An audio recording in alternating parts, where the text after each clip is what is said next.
예수님을 주와 그리스도로 믿는 우리가 받은 가장 놀라운 복 가운데 하나는 하나님의 약속이 우리 가운데 성취되는 것입니다.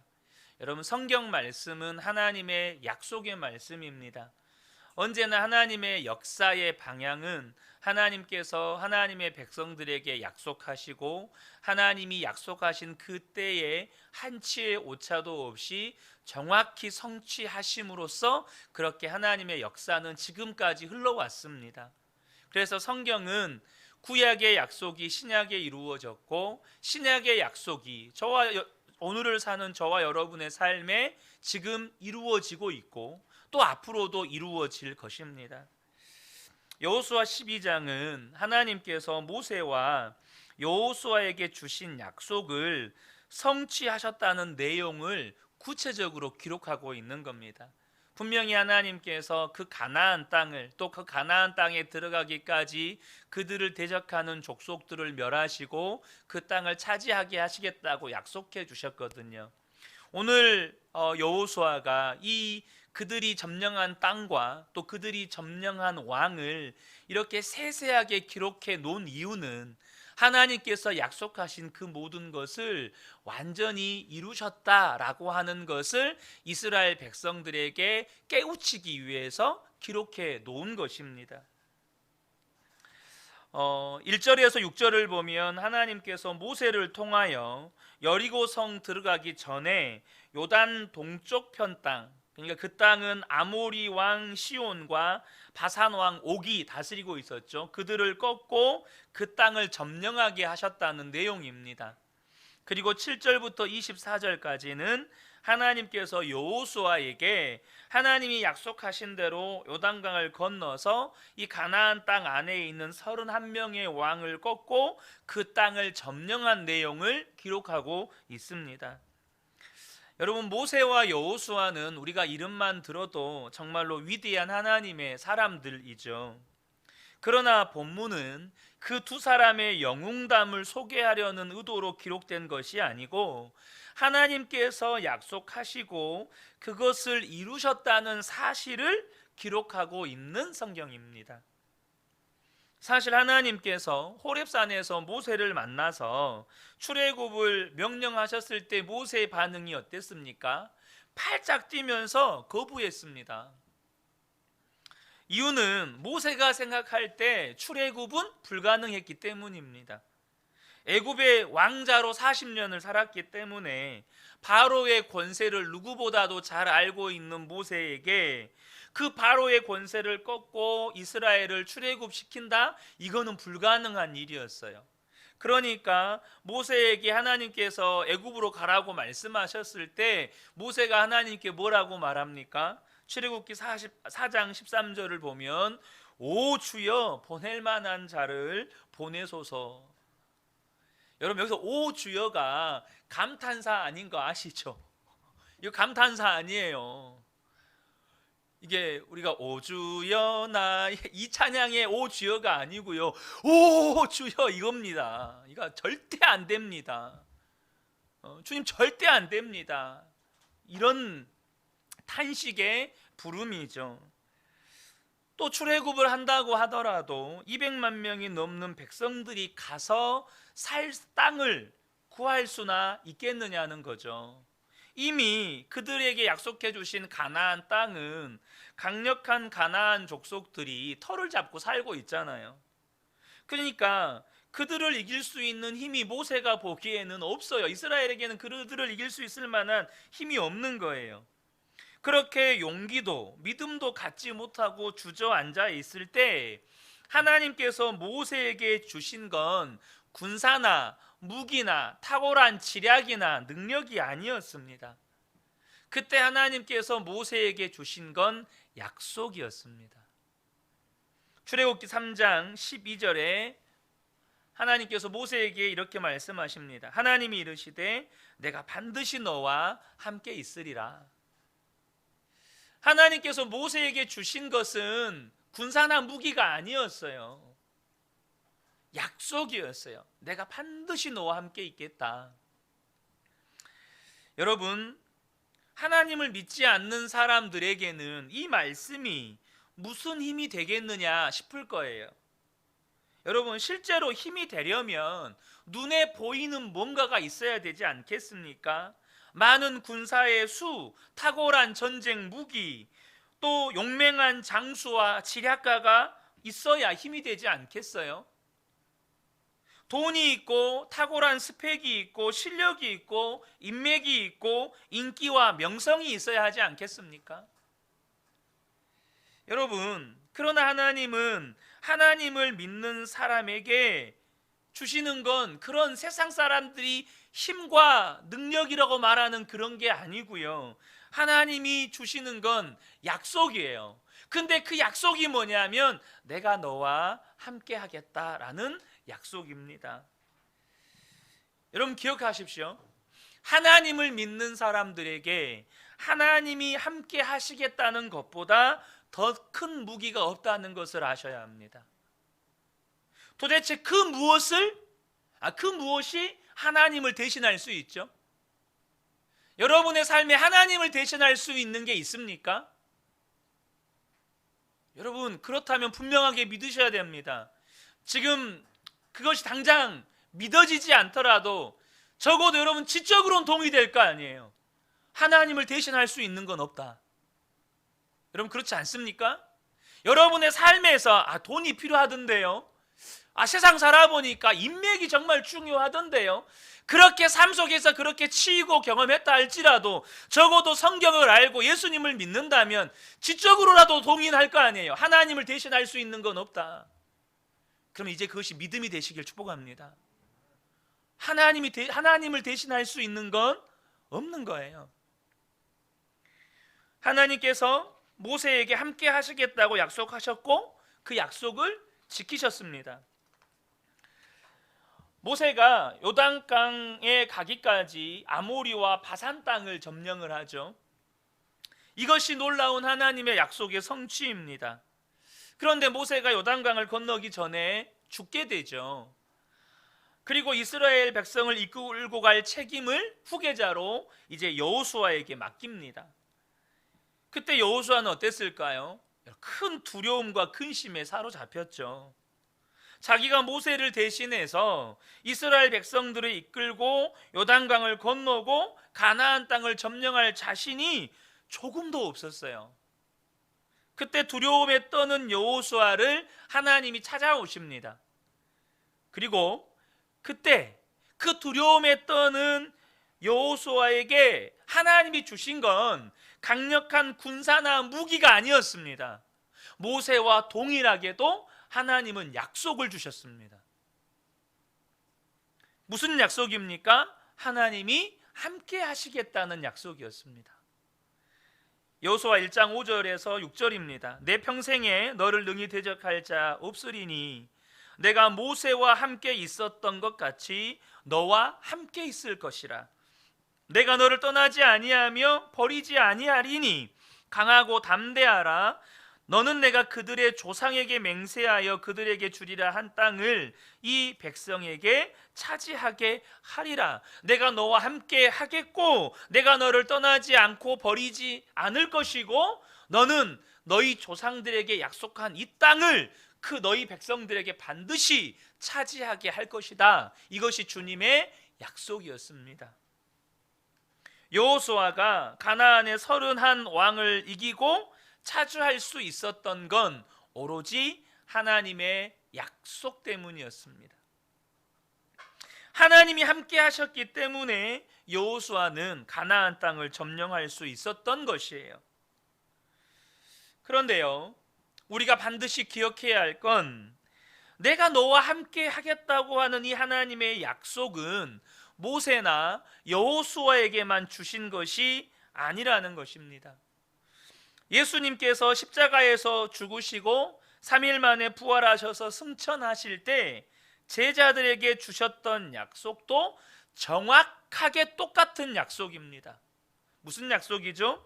마태복음 28장 20절에 볼지어다 내가 세상 끝날까지 너희와 항상 함께 있으리라 하시니라. 제자들에게도 주신 약속이 똑같았어요. 내가 항상 너희와 함께 하겠다. 심이나 졸리면 뒤에 가서 서서 들어도 괜찮아. 여러분, 이 약속 때문에 제자들은 순교할지언정 끝까지 사명을 감당할 수 있었고, 지금 저와 여러분에게 복음이 전해진 것입니다. 예수님의 제자들만이 아니죠. 초대교회 모든 성도들도 주님이 함께 하시겠다는 그 약속 붙잡고 이루 말할 수 없는 핍박과 어려움을 이겨냈습니다. 로마서 8장 35절과 37절을 보면 누가 우리를 그리스도의 사랑에서 끊으리요? 환난이나 공고나 박해나 기근이나 적신이나 위험이나 칼이랴. 그러나 이 모든 일에 우리를 사랑하시는 이로 말미암아 우리가 넉넉히 이기느니라. 여러분, 이 말씀이 로마서 말씀이잖아요. 이 로마서 말씀은 로마 교회 성도들에게 보내진 편지입니다. 제가 예전에 이 로마 교회에 대한 그 이야기를 잠깐 말씀을 드렸습니다. 로마 교회는 280년 동안 박해를 받은 교회입니다. 자그마치 300년을 박해를 받은 교회예요. 기독교 역사상 이렇게 긴 시간 동안 박해를 받은 교회가 없어요. 그들은 로마의 박해를 피해서 지하 무덤 속으로 숨어들었습니다. 그 속에서 지하 도시를 건설하고 그 속에서 결혼도 하고 아이를 낳고 기르면서 살았습니다. 태어나서 바깥 세상 구경 한번 못 해보고 죽은 사람들도 있었습니다. 자그마치 280년 동안 박해를 받았으니까요. 그들이 겪었던 환난과 공고와 박해는 이루 말할 수 없었습니다. 그러나 그들은 마침내 승리했습니다. 로마 황제는 복음 앞에 무릎 꿇었고 마침내 기독교를 공인하기에 이르게 됩니다. 여러분, 그 놀라운 부흥과 승리의 역사가 도대체 무엇 때문입니까? 우리와 함께 하시겠다는 주님의 약속의 성취입니다. 그리고 그 함께 하시겠다는 주님의 약속은 지금 저와 여러분에게도 동일하게 이어집니다. 마태복음 18장 20절에 두세 사람이 내 이름으로 모인 곳에는 나도 그들 중에 있느니라. 여러분, 아멘이시죠? 우리가 예수의 이름으로 모인 이 자리에 주님이 함께 하십니다. 여러분, 이곳이요, 주님이 함께 계시는 곳이에요. 주님이 함께 계시는 곳에서 시민아 정신 차리고 주님 바라보자. 졸리면 뒤로 가라니까 시민아. 여러분, 우리는요 모세가 아닙니다. 우리 인정할 건 인정하자고요. 우리는 모세가 아닙니다. 우리는 여호수아도 아니에요. 근데요, 모세나 여호수아에게나 바울에게나 베드로에게나 동일하게 주셨던 그 약속을 우리도 받았다는 거예요. 우리가 모세도 아니고 여호수아도 아니고 바울도 아니고 베드로도 아니지만 분명한 것은 그들에게 주어졌던 약속이 우리에게도 동일하게 주어졌다는 겁니다. 여러분, 우리가 하나님의 말씀 앞에 순종해 갈 때 두려움이 있잖아요. 주저함이 있잖아요. 모세도 그랬다니까요. 모세도 절대 못 간다고 하나님 앞에서 버티고 버텼던 인물이에요. 못 갑니다. 절대 못 갑니다. 차라리 아론을 보내시죠. 딴 사람을 보내시죠. 그랬던 인물이에요. 그랬던 인물이 그를 통해서 놀라운 역사가 이루어진 건 딱 한 가지예요. 주님이 주신 그 약속을 붙잡았고 그 약속이 그의 삶을 통해서 이루어진 거예요. 사랑하는 성도 여러분, 우리에게 동일한 약속이 주어졌다는 사실을 기억하시기 바랍니다. 무슨 약속이요? 내가 세상 끝날까지 너희와 항상 함께 있겠다. 세상 끝날까지 내가 너와 함께 있겠다. 이 약속 때문에 하나님께서 우리에게 허락하신 모든 복이 우리에게 이루어지는 겁니다. 구원의 약속, 승리의 삶, 또 성도의 거룩한 삶, 이 모든 약속, 우리에게 허락하신 약속의 땅이 우리에게 그대로 주어지는 거예요. 중요한 것은 약속이 주어졌어요. 근데 모세에게 주어진 약속이 그때 당시 모세에게만 주어졌을까요? 여호수아에게 주어진 약속이 여호수아에게만 주어졌을까요? 그건 아니죠. 모세와 함께했던 모든 백성들에게 주어진 약속, 여호수아와 함께했던 모든 백성들에게 주어진 약속이란 말이에요. 근데 누구는 그 약속이 온전히 이루어지는 걸 경험하고 누구는 그 약속의 성취를 보지 못하고 멸망당해요. 무슨 차이일까요? 중요한 것은 우리가 그 하나님의 약속을 믿고 붙잡는 것입니다. 하나님이 나와 함께 하신다는 이 약속을 정말로 믿을 때 그것은 우리 안에 정말로 놀라운 힘이 되고 놀라운 역사로 나타난다는 거예요. 유대인들은 일반적으로 키가 작다고 합니다. 그런데 그들이 좋아하는 이야기가 하나 있는데요. 제목이 작은 유대인, 리틀 주라는 이야기가 있습니다. 아주 키가 작은 유대인 한 사람이 힘이 좋았습니다. 그래서 그가 알래스카 벌목장에 취직을 하게 되는데요. 그 벌목장 사장이 아주 키가 작은 유대인을 깔보고 조롱하기 위해서 큰 도끼를 주면서 나무를 벌목하라고 시킵니다. 정말 아름드린 나무들이 하늘을 향해서 쭉쭉 뻗어있는 알래스카 이 거대한 숲속에 이 작은 유대인은 정말로 작은 벌레처럼 보였을 정도입니다. 그런데 그 유대인이 덩치가 거대한 다른 인부들보다 훨씬 일을 잘하는 거예요. 그 벌목장 사장이 이 작은 유대인에게 묻습니다. 어디서 그렇게 나무하는 법을 배웠느냐? 그랬더니 그 유대인이 그렇게 대답을 했답니다. 사하라 정글 속에서 나무하는 법을 배웠습니다. 그러자 이 사장이 껄껄껄 웃으면서 사하라는 사막이잖아. 거기가 어떻게 정글이야? 그랬더니 그 키 작은 유대인이 대답하기를 제가 나무를 다 베어버리는 바람에 사막이 되어버렸지요 라고 대답을 했다는 거예요. 근데 이 이야기는 실제로 유대인들의 학교에서 자기 아이들에게 가르치는 이야기 중에 하나랍니다. 실제로 유대인 학교에서요. 자기들이 나무를 다 해서 사하라 사막이 되어버렸다는 이야기를 한대요. 그렇게 그 이야기를 가르치는 이유가 뭐냐면 어떤 사람의 외적인 조건보다 내면의 정신이 훨씬 더 중요하다는 것을 가르치기 위해서 그 이야기를 들려준다는 거예요. 정신이 강하면 어떤 외적인 조건도 다 극복할 수 있다는 거예요. 여러분, 예수를 믿는 성도들에게 있어서 세상을 이기는 힘이 어디에서 올까요? 이 유대인의 이야기를 빗대면 정신에서 오는 겁니다. 성경을 해서 빗대면 우리의 믿음에서 오는 겁니다. 아멘이십니까?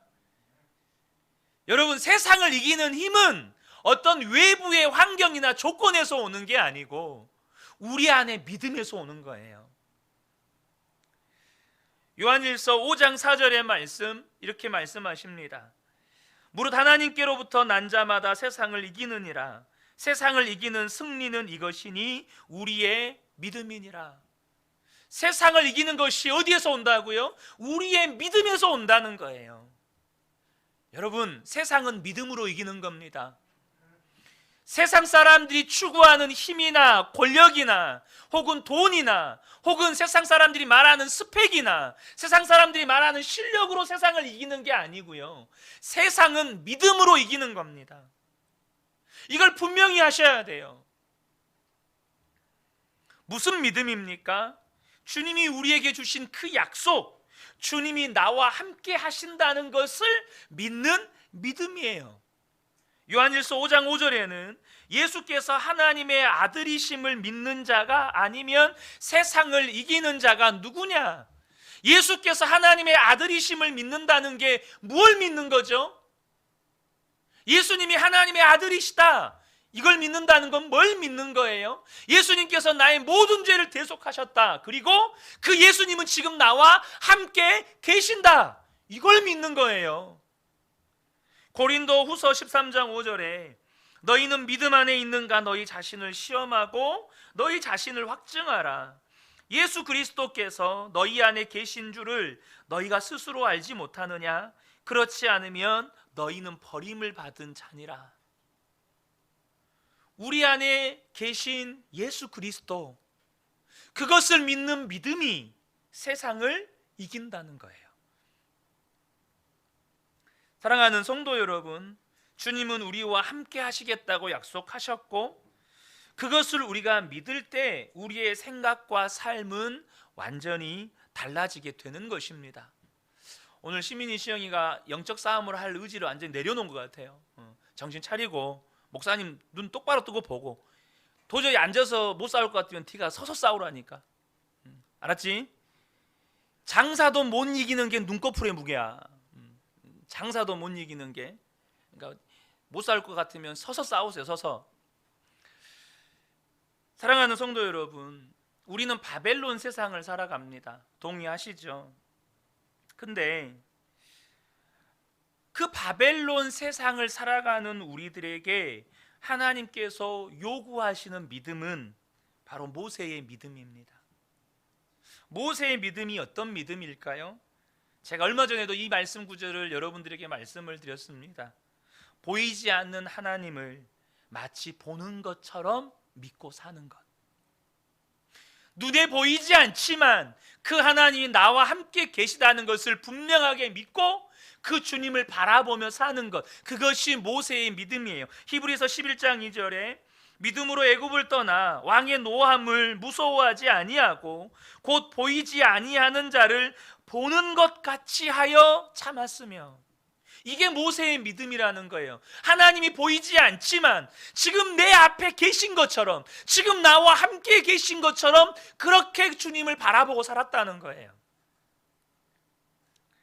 여러분, 모세가 하나님을 눈으로 보고 왔겠습니까? 물론 시내산에서 영광의 주님을 뵀었죠. 또 모세가 하나님의 영광을 보여달라고 했을 때 바위 틈에 숨겨두시고 하나님의 영광을 잠깐 보게 하셨죠. 근데 여러분, 그게 1년 365일이었겠어요? 그 영광을 보고 내려온 모세의 얼굴의 광채 때문에 사람들이 모세도 볼 수 없어서 모세의 얼굴을 수건으로 덮었잖아요.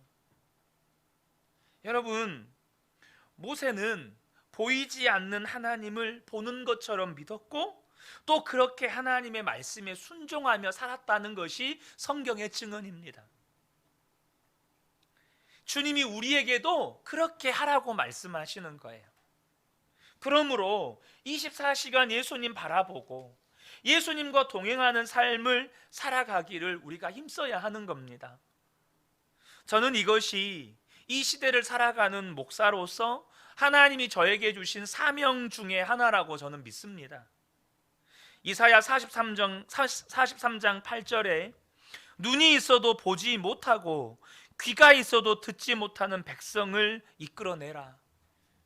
이것이 목사인 저에게 주신 하나의 사명이라고 저는 믿어요. 여러분, 다 우리 눈이 있잖아요. 근데 하나님을 못 봐요. 귀가 있잖아요. 근데 하나님의 음성을 못 들어요. 여러분, 주님이 우리 안에 계십니다. 하지만 육신의 눈으로 보지 못할 뿐입니다. 주님이 우리에게 말씀하십니다. 하지만 육신의 귀로 듣지 못할 뿐이에요. 그러나 그 주님이 나와 함께 계신다는 것을 실제로 믿는 성도들의 삶은 그 보이지 아니하는 하나님을 보고 그 들리지 아니하는 하나님의 음성을 듣고 그의 삶에는 분명한 하나님의 역사가 나타납니다. 리빙스턴 선교사님에 대한 일화가 있습니다. 그분이 16년 동안 아프리카에서 사역을 하다가 영국으로 잠깐 돌아와서 글래스고 대학에서 강연을 했을 때 이런 질문을 받았습니다. 아프리카 오지 그 고독한 곳에서 16년 동안 당신은 어떻게 혼자 견뎌낼 수 있었습니까?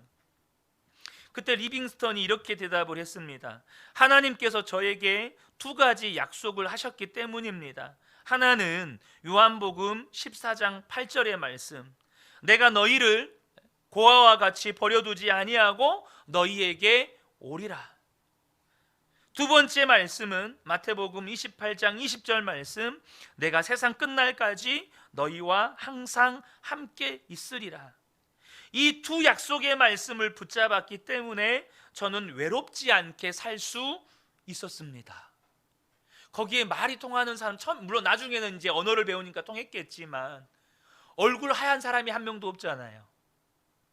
자기 민족이 한 명도 없잖아요. 통역자 한 명도 없잖아요.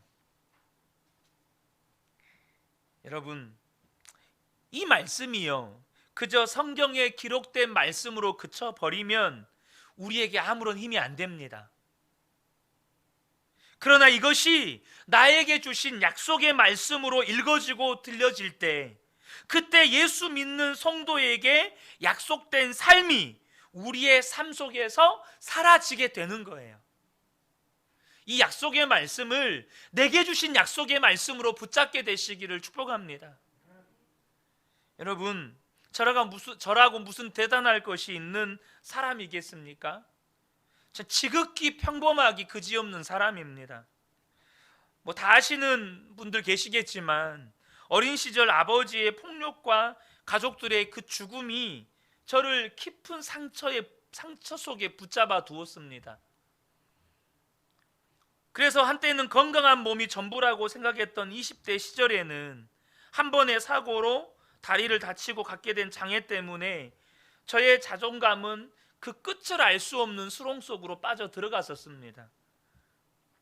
분명 10대 시절에 예수님을 인격적으로 만났고 하나님께서 베푸신 은혜가 너무 감격스럽고 감사해서 주님의 종으로 살겠다고 정말 주님의 부름에 순종하여 여기까지 왔지만, 제가 이전에도 말씀드렸지만 제가 제 자신을 너무 잘 알아요. 해결되지 못한 죄의 문제 앞에서 얼마나 수없이 반복해서 넘어졌는지 모릅니다. 그러다 보니까 안 그래도 주의 종의 길이 때로는 고난의 길이잖아요. 때로는 눈물의 길이잖아요. 안 그래도 눈물의 길이고 고난의 길인데 그렇게 끊임없이 죄에 반복해서 넘어지다 보니까 제 안에 기쁨도 평안도 감사도 없는 거예요. 아침에 눈을 뜨면 그날 하루에 대한 어떤 기대와 소망이 없는 겁니다. 제가 어제도 물어봤었고 그전에도 물어봤었죠. 여러분, 아침에 눈을 뜨면 기쁨이 있으세요? 오늘 하루에 대한 기대와 소망이 있으세요? 그게 제 과거의 경험이었습니다. 어떤 기대도 소망도 없는 거예요. 그런데 여러분, 부인할 수 없는 건 전 하나님의 자녀잖아요. 여러분도 하나님의 자녀고 제가 하나님의 자녀잖아요. 근데다가 목회자로 부른 하나님의 종이잖아요. 그러니까 하나님이 그걸 지켜보실 수가 없었습니다.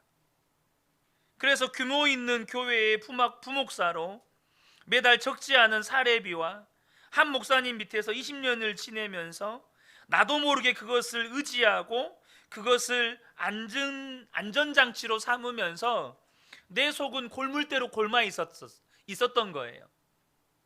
그래서 저를 어느 것도 의지할 수 없는, 반대로 하나님만 의지할 수밖에 없는 교회 개척의 환경, 광야로 이끄셨어요. 저는 이게 너무 감사해요. 그리고 비로소 나는 죽고 예수로 사는 십자가 복음에 눈뜨게 된 거예요. 주님이 나와 함께 하신다는 것, 이전에도 제가 그걸 몰랐을까요? 알죠. 말씀 갈라디아서 2장 20절은 어떻게 보면 필수 암송 요절 아닙니까? 필수 암송 요절이잖아요. 갈라디아서 2장 20절 말씀, 그렇게 고등학교 때부터 외웠어요. 그렇게 외웠던 말씀이지만 그것이 나에게 교리와 지식으로만 그쳤다 보니까 그것이 말 그대로 아무런 능력이 없는 거예요. 내가 죽었고 예수가 산다는 게 아무런 능력이 없는 거예요. 근데 이게 이제는 믿어지고 이것이 진짜 붙잡아지는 거죠. 이제는 그냥 복음을 그저 듣기만 하고 성경을 읽기만 한 것이 아니고 믿음으로 붙잡게 된 거예요. 그래서 저는 이제 그것을 붙잡다 보니까 내 자신이 어떤 사람이냐, 내가 얼마나 큰 교회를 섬기고 있냐, 내가 얼마나 교회를 많이 부흥시켰냐, 이게 제 관심이 아니고 주님이 나와 함께 하시는가가 중요한 거예요. 주님이 나와 함께 하냐가 저에게는 가장 중요한 관심사가 된 거예요. 그리고 그 믿음으로 살아가려고 하고 있을 뿐이에요. 사랑하는 성도 여러분, 저는 이것이 우리를 향한 하나님의 놀라운 계획이라고 믿습니다. 우리에게 있어서 중요한 것은 우리 자신이 어떤 사람이냐, 우리 형편이 얼마나 좋으냐, 나에게 어떤 능력이 있느냐가 아닙니다. 제가 얼마 전에도 말씀 나누었죠. 하나님께서 마지막 때에 우리에게서 찾는 것이 없다면 그게 두려운 거라고. 주님, 내가 주님의 이름으로 선지자 노릇도 했고요, 귀신도 쫓아냈고요, 많은 사람들을 가르쳤고요, 많은 사람들에게 복음도 전했습니다. 근데 주님이 그건 안 물어보세요. 네가 얼마나 많은 사람을 섬겼고 어떤 능력을 가졌었고 어떤 사역을 했었고, 그건 안 물어보세요. 근데 주님이 물어보시는 게 있어요. 너는 나를 아느냐? 나는 너를 도무지 알지 못한다. 여러분, 주님이 안다는 말은 뭔 말이죠? 친밀함이에요. 친밀함. 여러분, 하나님께서 모세에게 주신 약속은 우리에게 주신 약속입니다. 하나님이 여호수아에게 주신 약속은 우리에게 주신 약속이에요. 그게 뭐죠? 하나님이 우리와 함께 하시겠다는 거예요. 그래서 주님은 그걸 찾으세요. 주님이 주신 약속 그대로를 찾으세요. 내가 너와 함께 하겠다. 주님이 마지막 때에 우리에게 너는 나와 함께 했느냐, 이걸 찾으신다는 거예요. 모세도 여호수아도 그 약속을 믿었고 그 약속을 붙잡고 살았더니 그 원수 대적들을 이기며 살았던 것입니다. 세상을 이기며 살았던 거예요. 여러분 어떻습니까? 여러분은 지금 세상을 이기며 살고 계십니까? 여러분의 원수 대적들을 이기면서 살고 계십니까? 이기면서 살지 못하고 있다면 우리가 점검해야 할 것은 하나입니다. 주님이 나와 함께 하시겠다는 이 약속의 말씀을 나는 믿고 굳게 붙들고 있는가? 주님이 나와 함께 하시겠다고 약속하셨는데 함께 계시는 주님을 나는 믿음으로 바라보면서 주님과 동행하면서 살고 있는가? 이걸 점검하셔야 돼요. 우리가 이 사실을 정말로 실제 삶 속에서 항상 기억하셔야 합니다. 무슨 일을 하든지 무슨 결정을 내리든지 주님이 나와 함께 계시다는 것을 항상 염두에 두고 주님께 계속해서 귀를 기울이고 주님께 순종해 가는 것입니다. 저는 오늘 그 첫 찬양을 부르는데 그 첫 찬양에서 그 한 걸음 한 걸음 그 찬양을 하는데 그 한 걸음이라는 단어가 계속해서 제 마음에 꽂히는 거예요. 규시가 한 걸음이다. 너 한 걸음이야. 뭐 내일 어떻게 되고 1년 후에 어떻게 되고 10년 후에 어떻게 되고 그거 관심 갖지 말고 한 걸음, 너 한 걸음 나와 함께 걷는지 안 걷는지 너 그거 점검해. 오늘 그 찬양을 부르는데 제 마음 안에 그 한 걸음이란 단어가 그냥 팍팍 꽂히는 거예요. 너 한 걸음이야. 여러분, 한 걸음입니다. 주님의 관심은 한 걸음이에요. 지금 내가 바로 지금 여기에서 나와 함께 계신 주님을 바라보고 있는가? 주님은 우리의 내일에 관심을 갖지 않으시고 지금, 바로 지금 그 한 걸음을 주님을 바라보고 있는가에 관심을 가지세요. 다들 아시겠지만 제가 교회를 개척할 때 북구 오치동에서 시작을 했습니다. 제가 오치동에서 시작하려고 했던 건 제 계획이 아니었습니다. 알고 지내던 목사님이 9년 동안 개척하던 교회를 내려놓고 예배당을 인수할 분을 위해서 기도하고 있었는데 때마침 저희와 연결이 된 거예요. 그런데 이제 막 개척을 시작하는 저희에게 처음으로 접해본 상가 월세라는 것이 생각보다 비싸더라고요. 뭐 성도 한 명 없는데, 그래서 저는 그 상가주 사장님한테 깎아달라고 부탁을 드렸습니다. 깎아주세요. 근데 9년 동안 안 올렸기 때문에 올려야 된다는 거예요. 그래서 55만 원이었는데 오히려 60만 원으로 올려 받는다는 거예요. 5만 원인데 저한테는 50만 원으로 들리더라고요, 솔직히. 그래서 바로 계약서를 못 쓰고 한참을 망설이다가 기도하고 있을 때 하나님께서 제게 해주셨던 마음이 이거였습니다. 야, 너는 내가 한 달에 60만 원도 채워주지 못하는 무능한 하나님으로 보이냐, 이거였습니다. 제 마음에 주신 생각이. 그래서 그 다음날 바로 계약했습니다. 그냥 바로 계약했어요. 그러다가 2년 계약 기간이 아직도 한 8개월 정도 남았는데 하나님께서 이곳으로 저를 이끄셨습니다. 저는 솔직히 오고 싶은 마음은 없었고요, 걱정이 엄청 앞섰습니다. 왜냐하면 여기 월세는 거기 월세 2배였거든요. 아시죠? 여기 월세는 거기 월세 2배인 거예요. 근데다가 아직 계약 기간이 8개월이나 남아있다 보니까 후임 교회가 안 들어오면 이중으로 월세 나가야 되잖아요. 그러니까 교회 개척을 막 시작할 때보다 더 고민이 되는 거예요, 솔직히. 제가 그때 일곡지구에 살 때 혼자 새벽 예배를 드리고 새벽 예배 끝나면 뒷산을 갔거든요. 산을 이렇게 걷는데 계속 거기에만 생각이 집중돼 있어요. 가야 돼요, 말아야 돼요, 하나님? 가야 됩니까, 말아야 됩니까? 근데 그때 하나님께서 제 마음 가운데 주신 생각이 이거였습니다. 그건 네 계획이 아니잖아 였습니다. 저는 여기 올 계획이 없었거든요. 계획도 없었고 여기를 와본 적도 없어요. 그 전에 제가 부목사 때 이제 이곳 그 상가 권사님이 그 전 교회 권사님이셨으니까 이 상가를 이제 인수하시고 여기를 그 개업 예배는 아니고 어쨌든 이제 여기를 그 예배 드릴 때 온 게 저 다예요. 그러니까 여기를 올 생각은 저는 꿈에도 없었죠. 근데 하나님이 네 계획이 아니잖아 라는 그 생각에, 그렇지, 나에게는 애초에 이런 계획이 없었지. 그러니까 주님이 인도하시겠다, 주님이 나를 인도하고 계신다는 확신이 들었습니다. 그러면 주님이 알아서 책임져 주시겠구나 하고 이곳으로 이전해 왔습니다.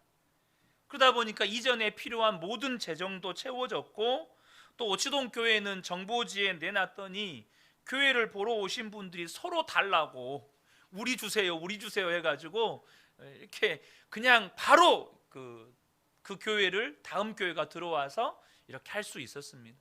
제가 어디 정보지에 올린지를 몰라서 지금도 연락이 와요. 혹시 교회 나갔습니까? 지금도 연락. 근데 제가 어디에 올렸는지 기억이 안 나서 아무리 찾아봐도 어디 올렸는지를 모르겠는 거예요. 지금도 어쩌다 한 번씩 잊어먹을 때쯤 되면 또 연락이 옵니다. 교회 나갔습니까? 사랑하는 성도 여러분, 뭘 말씀드리고 싶냐면 주님은 우리와 함께 계시면서 우리의 모든 삶을 주관하시고 우리를 인도하십니다. 여러분 믿으시죠? 이것이 하나님께서 우리에게 정말로 주시려고 하는 영적인 땅이라고 믿습니다. 내 계획에도 없었던, 하나님의 계획 속에만 있었던. 여러분, 가나안 땅이 아브라함의 계획에 있었습니까? 가나안 땅이 모세의 계획에 있었나요? 여호수아의 계획에는 없었어요. 근데 하나님의 계획 속에 있었어요. 그리고 함께 계신 주님이 그 하나님의 계획하신 그 약속의 땅으로 약속을 주시고 그 약속을 붙잡는 주의 백성들을 이끌어 가시는 거예요.